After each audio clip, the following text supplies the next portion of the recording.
Bonjour à tous et bienvenue dans cette nouvelle vidéo où je vais vous présenter comment mettre en place un serveur de fichiers redondant via la technologie DFS et DFSR.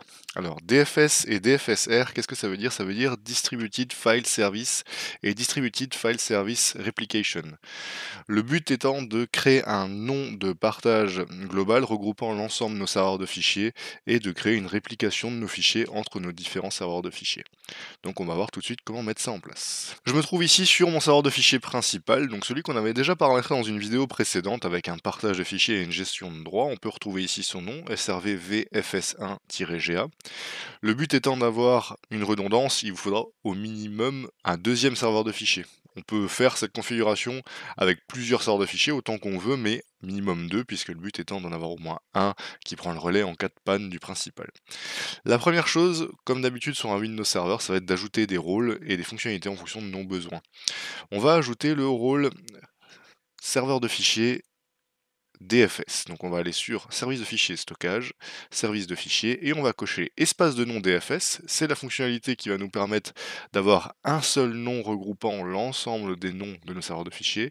Et réplication DFS, ça c'est le rôle qui va nous permettre de faire une réplication entre nos différents serveurs de fichiers pour que les fichiers soient toujours les mêmes, peu importe sur quel serveur nous travaillons.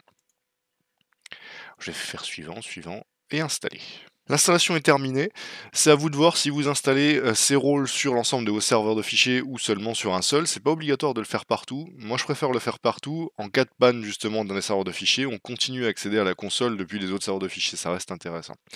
Donc une fois que c'est terminé, je vais faire fermer, je vais pouvoir quitter le gestionnaire de serveur, et je vais aller dans les outils d'administration, et comme pour tout rôle de Windows Server, c'est ici que je vais retrouver ce qui m'intéresse.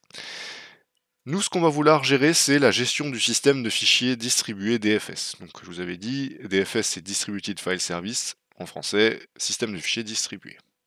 On va ouvrir ça. On va se retrouver du coup sur la console DFS Management, où on retrouve les deux rôles qu'on a installés plus tôt, l'espace de nom et la réplication. L'espace de nom, son but, ça va être de fournir un nom global, un nom DNS global qui regroupe l'ensemble des noms de notre serveur. On va faire un nouvel espace de nom. On va décider du serveur qui gère cet espace de nom. On peut par exemple prendre notre serveur de fichiers principal pour faire ça.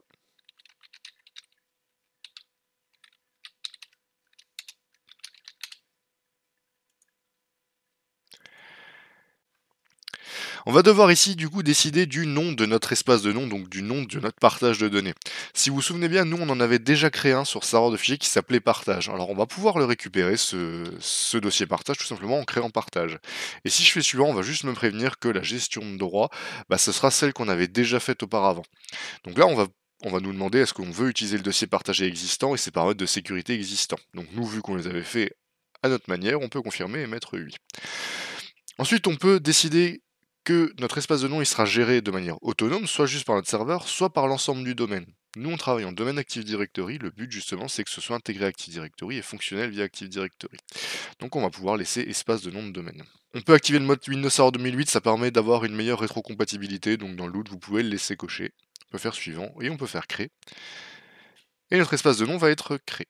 Donc là, on va retrouver du coup maintenant le nouveau chemin d'accès de notre partage qui sera tout simplement anti-slash, notre nom de domaine et le nom de partage. Et si je double-clique dessus, je vais pouvoir voir que le serveur qui gère mon espace de nom, c'est mon serveur de fichiers. Je peux décider d'y intégrer du coup un deuxième serveur puisque le but c'est d'avoir une redondance. Donc je vais faire ajouter un serveur d'espace de nom.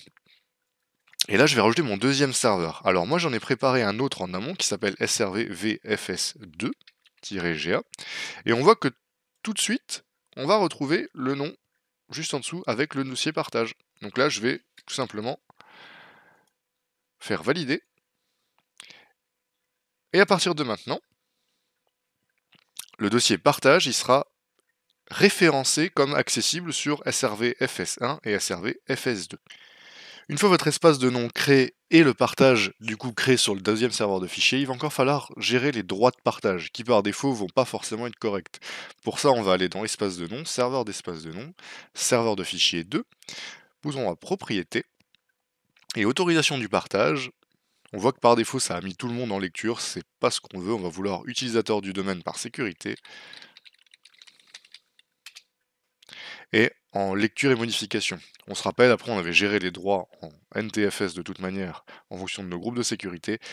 C'est pour ça qu'on peut donner les droits de partage aux utilisateurs du domaine. Pour vérifier ça, on peut ouvrir exécuter, taper anti//srv fs2-ga anti/c$ depuis notre premier serveur. Je vais accéder à l'ensemble de mon serveur 2 et je vois que dans DFS route maintenant j'ai bien le dossier partage. Mais pour le moment il est vide. Alors que si je vais sur mon serveur de fichiers principal et que je vais sur le disque C et que je vais dans partage, je vois que j'ai des informations.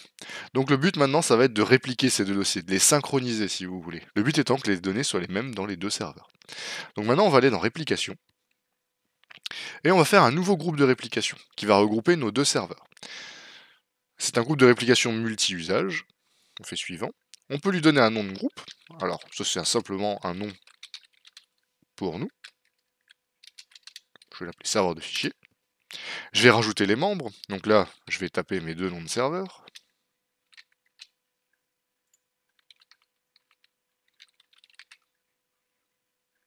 On voit tout de suite qu'ils sont bien repérés dans le bon nom de domaine.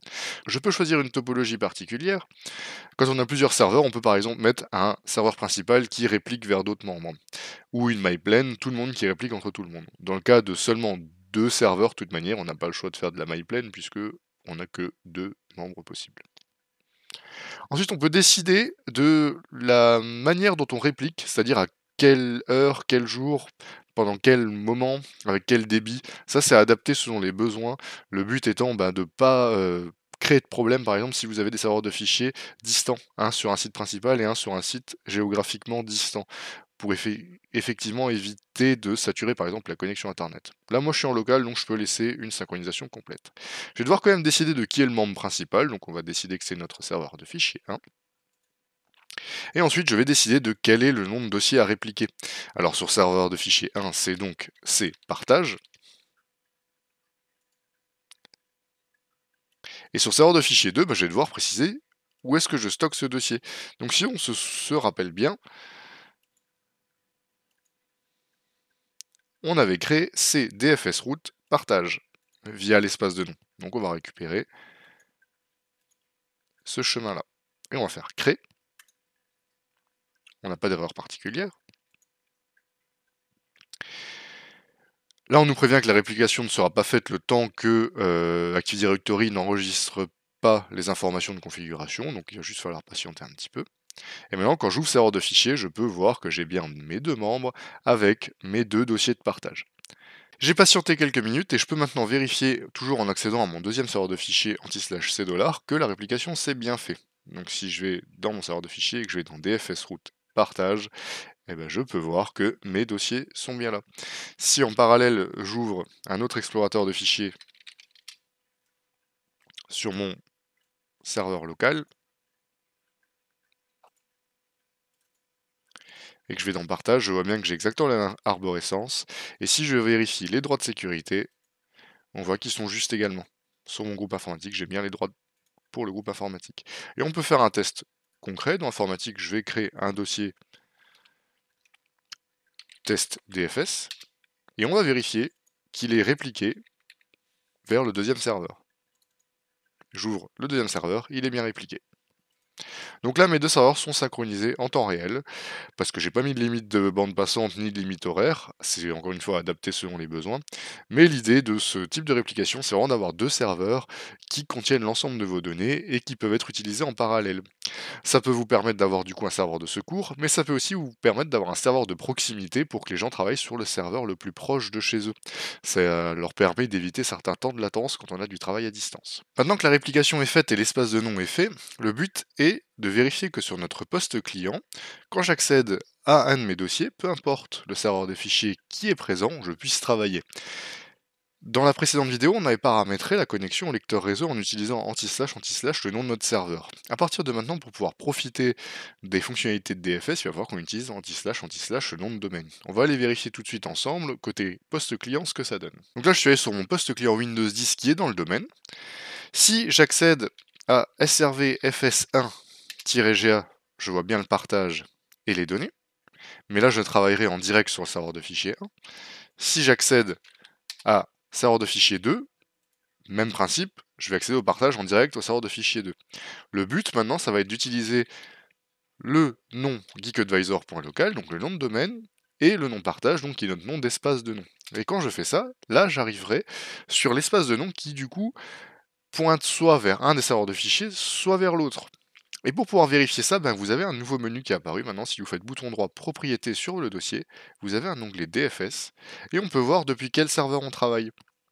On voit que les deux membres sont SRVV FS2 et SRV FS1, et on voit sur quel membre je suis en train de travailler. Et là, actuellement, je suis en train de travailler sur le serveur de fichier 2. On voit que le serveur de fichier 1 n'est pas actif. Je suis en train de travailler sur le serveur de fichier 2. Si je l'éteins, on va vérifier que je garde l'accès. J'éteins mon serveur de fichier 2, on va vérifier ensemble qu'on accède bien maintenant au nom de domaine anti/partage. Donc là j'ai geekadvisor.local anti/partage toujours d'entrée, je fais OK. J'accède bien toujours aux données. J'accède bien toujours au dossier informatique. Et si je regarde dans les propriétés, le serveur actif maintenant, on voit bien que c'est passé sur file server 1. Et si je veux activer file server 2, parce que je peux volontairement aller dessus, ça va me mettre oui. Mais si je valide, forcément j'aurai une erreur puisqu'il est éteint. Ça me prouve bien qu'il est éteint. Après avoir réussi à fermer la fenêtre, quand je fais bouton de propriété sur informatique et que je retourne dans DFS, bah, je suis toujours sur file server 1 parce que mon serveur de fichier 2 était bien éteint, que je ne pouvais pas l'activer. Et si je peux faire vérifier l'état, je vois bien qu'il est non joignable. Et si je vais vérifier l'état du premier, je vois bien qu'il est OK. Voilà, on a vu comment paramétrer un espace de nom DFS et une réplication DFS entre au moins deux serveurs de fichiers. Il faudra bien maintenant veiller à toujours connecter vos lecteurs réseau en utilisant le nom de domaine pour profiter de la redondance. Si vous utilisez le nom direct d'un des serveurs, automatiquement vous serez connecté en direct dessus. Dans la prochaine vidéo, je vous présenterai comment on sauvegarde ce type de serveur de fichiers et les serveurs Active Directory. La série de vidéos sur les serveurs Active Directory redondants et les serveurs de fichiers redondants est terminée. N'hésitez pas à vous abonner pour voir la suite. Je vous souhaite à tous une bonne journée.